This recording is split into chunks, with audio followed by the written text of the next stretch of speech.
Alright guys, what's going on? So, today on Johnny's Hole of Misery, I am, for some reason, deciding to change out the exhaust.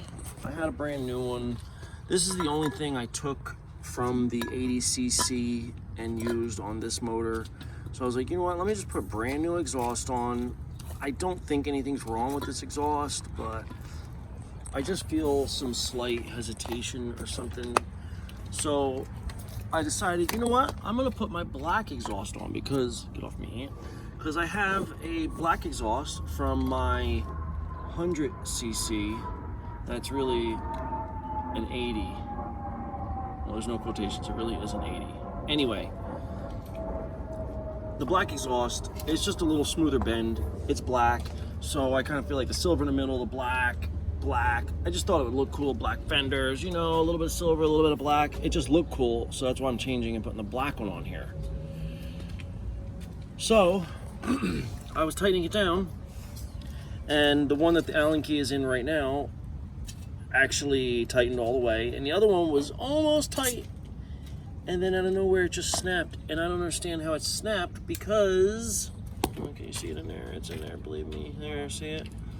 I don't know how it snapped because it wasn't that much force. Like, I've been doing this a while now. I know how much force to put on these things, but it was still too much apparently because it snapped off. So now I got to take my brand new head and everything else all off and drill it out. Yay. Oh man. So that's what I'm working on. I guess I'll talk to you in a little bit. Okay guys, I got the bolt out. Focus camera. Doesn't look the best. The first little end of it is marred up kind of good, but I drilled it out farther to make good threads all the way back. So it is good. It's not the best, but it's what I got to work with, so I'm going with it. Before I had taken it apart though, I also checked my squish, and that is, I think it was 0.8, 0.9, somewhere in there. So I think that's on the high side of good, if I'm not mistaken.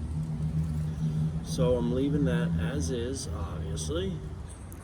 I obviously ported the motor, and I did it way late night. Now I know for a fact I didn't mess with the timing on the intake because I don't do that. I don't lower the exhaust. I don't raise the intake. If anything, I lower the intake slightly, but my normal thing is I just widen it a little bit, and the exhaust I raise. But when I'm looking at this now during the daylight and stuff, and while I'm completely awake, it looks like there's a little bit of crosstalk. It looks like this motor would definitely benefit from a reed valve. Now, there's still original casting marks, like the dark gray metal on the top, so I know I didn't mess with it. I skirted the piston, so I know I checked all that, but if there's crosstalk from the factory, that's definitely gonna mess me up as far as, I don't know what you want to call it, as far as good working motor. You know, it's gonna feel like it's missing a top, I think. You know, it's gonna feel like spittery and sputtery. So I think I gotta get a reed valve. I'm just gonna get one of those small ones.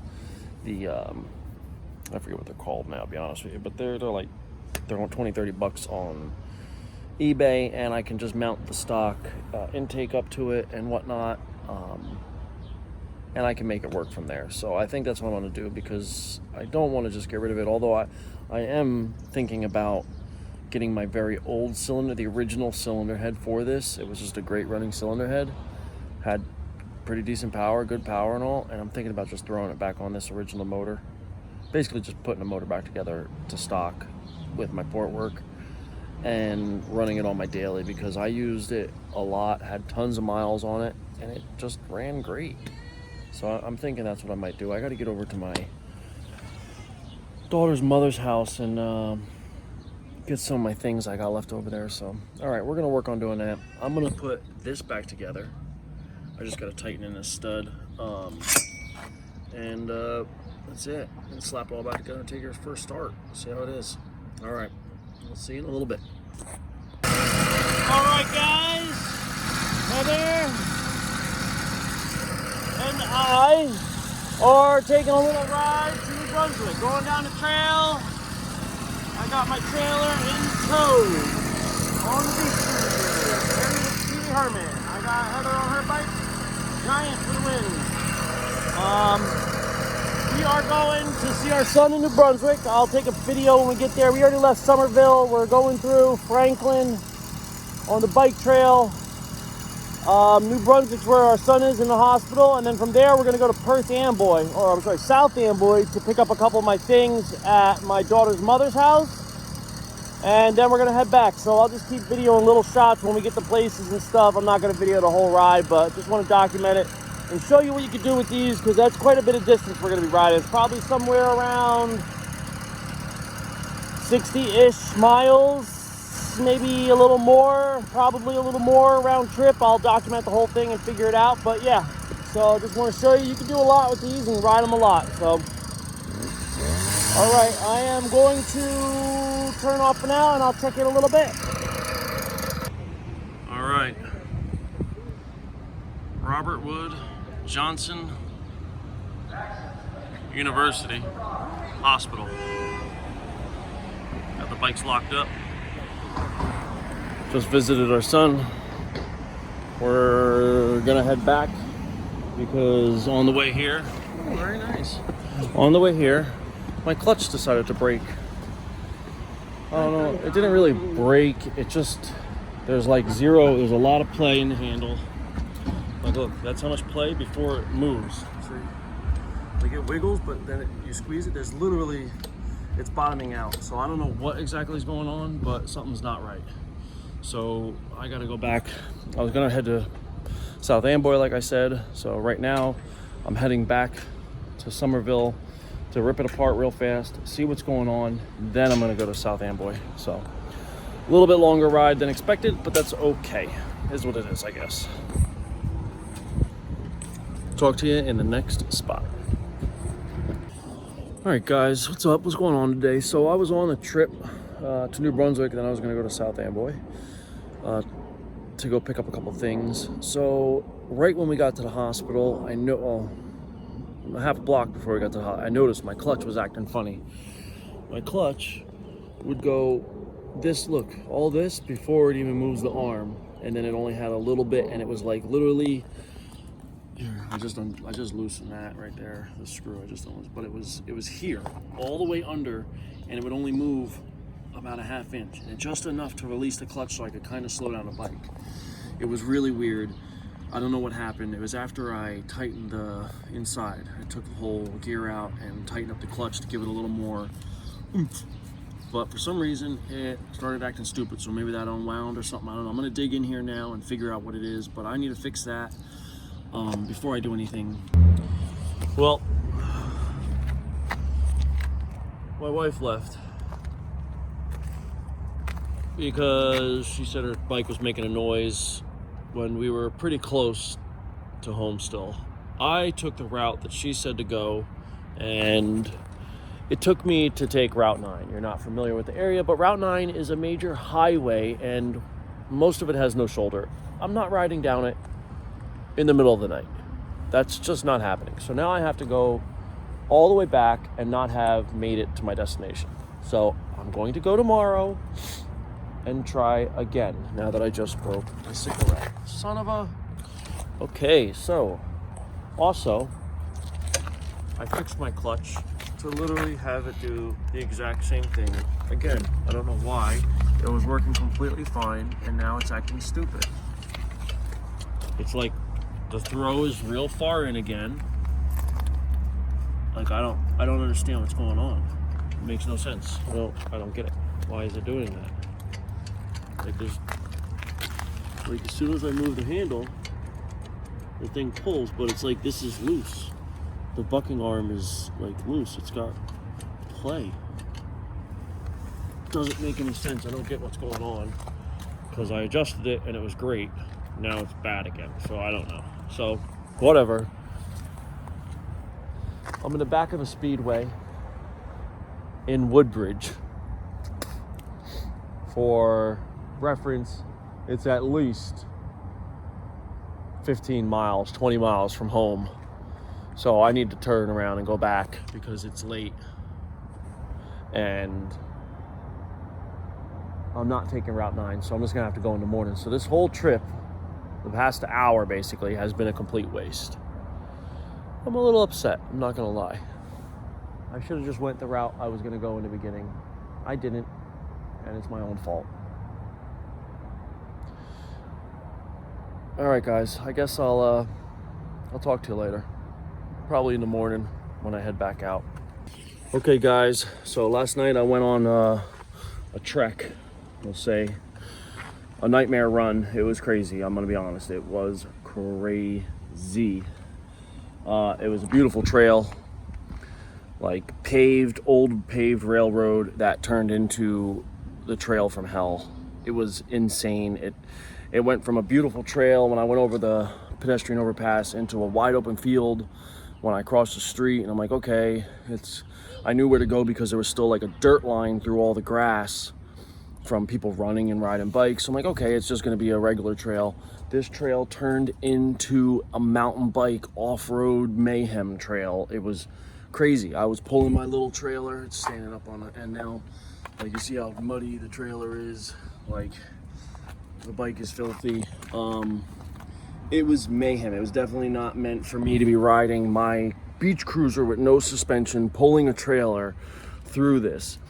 I fell going onto the on-ramp onto the trail because the wood they used was cold and foggy last night, and it was a little bit of dew on it. And as soon as I just tapped the brakes, now I wasn't going fast, the front tire just slid right out on me because I was trying to make a left turn to go down the other part of the ramp to get onto the trail, and fell right over. Luckily only going like 2 miles an hour, like I was coasting down the ramp, whatever it is, but I fell, hurt my wrist, whatever, deal with that. Going down this beautiful trail, when it turns into the trail from hell, I'm trying to avoid a puddle, and I didn't know it, but there was a railroad right next to me, like an actual track that's like, 4 or 5 inches tall, 6 inches tall. You hit it with the tire, you can't go over, especially in the pitch black. All my lights were dying, so I was on lowest setting possible, couldn't see anything, and it was grass that was 2 foot tall on, within a foot next to me where I was trying to ride through, that I didn't know there was a railroad there, and hit that like a curb, fell right over into a puddle I was trying to avoid. Shook it off, got up, kept it moving. There was a ditch that went down and up. It had to be like a 6-7 foot drop in, like, I don't know what kind, maybe a 70-degree angle, then straight back up to a 70-degree angle. Like, it was a hard down and up. And I'm like, all right, I've done this a million times on my mountain bike. I could do it with the bike, cruiser bike, and the trailer, no problem. It was only maybe 7 foot and a 7 foot up, so it wasn't that crazy. I couldn't see, though, on the way up, there was a dead limb hanging across the up part right at the crest of the hill, and I smacked my head into this thing. It instantly stopped me and the bike, full momentum, full gas ahead. I was on the throttle 100% trying to go up the hill with the trailer and stuff, and, standing up, and boom, stopped me dead in my tracks, knocked my light off, almost knocked me out. It hit me so hard, jammed my neck. Man, did it freaking hurt. My neck is still sore today. My knee hurts because I have bad knees to begin with, and then falling over when I fell, hit that train track, that really hurt, and my wrist hurts when I fell the first time with the slick wood. Moral of the story is, if you're not familiar with an area and don't have 100% great lighting, and if it's raining and you're pulling a trailer and you're on a beach cruiser with, not proper time, don't take a trail from hell. Just don't. It's not worth it. Just go on the street like a normal person and do it. The trail was perfect. It was one of the nice trails, maybe second nice trail I've ever been on in my life, when it was paved, until it turned into a trail from hell, and then it was miserable. But I made it home after riding about 3, because I didn't want to turn back. I was already 2 to 3 miles into the trail when it turned into the trail from hell, and I didn't know where I was. And the GPS said continue straight. So I was just following GPS, and I figured the trail was going to turn back into something nice. It did not. It got worse and worse and worse. And then the very first road I found, I got off and went that way because it was crazy. All right, now I got to figure out why my clutch has 0 play in it, and it's acting stupid, exactly like it was acting yesterday. So I'll tune back in when I have actually something fun to show you. Today, I was able to make it to my daughter's mother's house, and I was able to get a hold of my old cylinder head, which was perfectly fine. Very black on that side, if you can see right there, because my old pipe that's on that bike at the moment has a leak in the weld, I've told you before, and it just sprays exhaust out of this tiny little hole over a course of period of time. I'm taking and putting that head on because I always had good performance out of it, and I'm not happy with this head. Now, I didn't touch the top part of the intake, but I can see clearly from the exhaust to the intake. Now, I think it will be a good head once I install a reed valve. Till then, I think it is not peak performance that it could be. I think it is a bad cylinder head from the factory, to be honest with you. I'm gonna take it off. I already started. Got the intake off. Taking the exhaust off. Took the spark plug out. All right, guys, I got the cylinder off. Here, I mean, the one on the right is the old one. Well, the new one that's gonna be going on, but my very old one. The one on the left is the one I recently did. Now, I port matched the intake manifold to the intake. Boy, that is horrible. Look at this, is the first one I've ever done. Now I'm gonna run it just like it is, because this thing honestly ran great. Probably could run better, but it's my daily. This thing was super reliable. This is my newer one, the one I just did. It's still not perfect, but the tools I have to work with and stuff, you can see my skills have gotten better. If I had a vise to clamp these things in, it would be so much easier. One on the left now, because I just rotated my hands, is the old one. One on the right, the new one. Real oily and nastiness in there, but look at the size difference.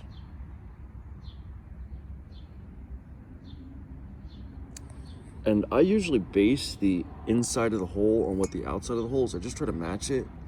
Look how oval that hole is on the newer one on the right.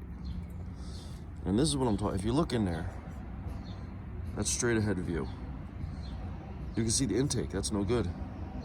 Now in this one, I could just barely see it if I'm looking straight at it, but the piston stops and covers it. So, but this one I can see quite a bit, which makes me think that's part of the reason. This one's gonna be a great candidate for a reed valve once I get a reed valve, but till then is what it is. But like, I was just looking in here. I barely opened this thing up, barely touched it. It ran great, but the big difference.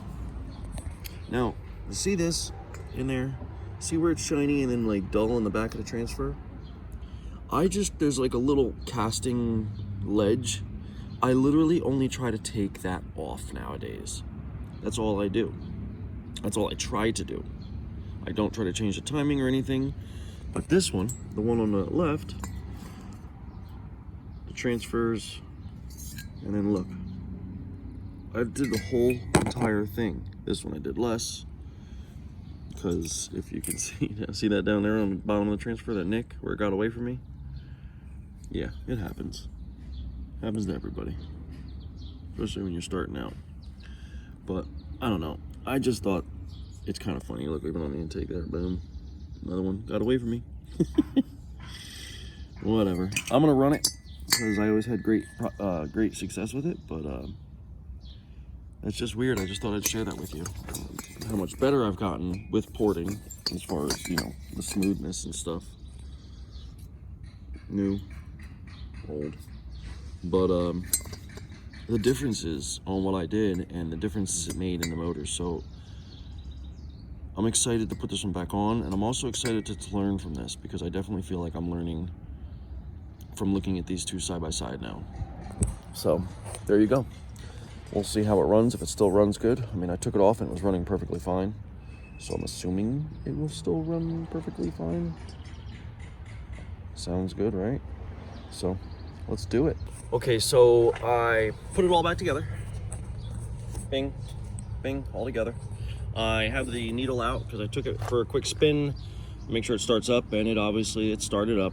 But it sounds slightly boggy, so I am going to, richen up the needle. I used to have my MC65 imitation pipe, the clone MC65 on this motor. It doesn't. I have the stock one, so it's quieter, daily, you know, peaceful. And I think it's lacking that power, because that is definitely a noticeable difference between an exhaust and no exhaust, but it is still good power. So I'm gonna richen it up and see if that helps it and take it for another spin. I'll probably get my chest mount a little bit later and take you guys with that. But for now, I think I'm just gonna go down 2 notches and see how that works, you know? I'll go down 2 notches, second from the bottom. See how rich that feels. All right, see you in a little. Well, guys. On the side, riding our bicycles on the side, a woman was pulling into the complex and didn't see the person getting off on the street. And my husband's going full speed straight into the side of her car. I ended up pretty good on top of the car and on the ground, and my bike is completely totaled. And I'll be honest, I was screaming at her. My rim is bent. I'm not gonna lie. Look how hard I hit. My forks are bent. He's awake, yes. He's just got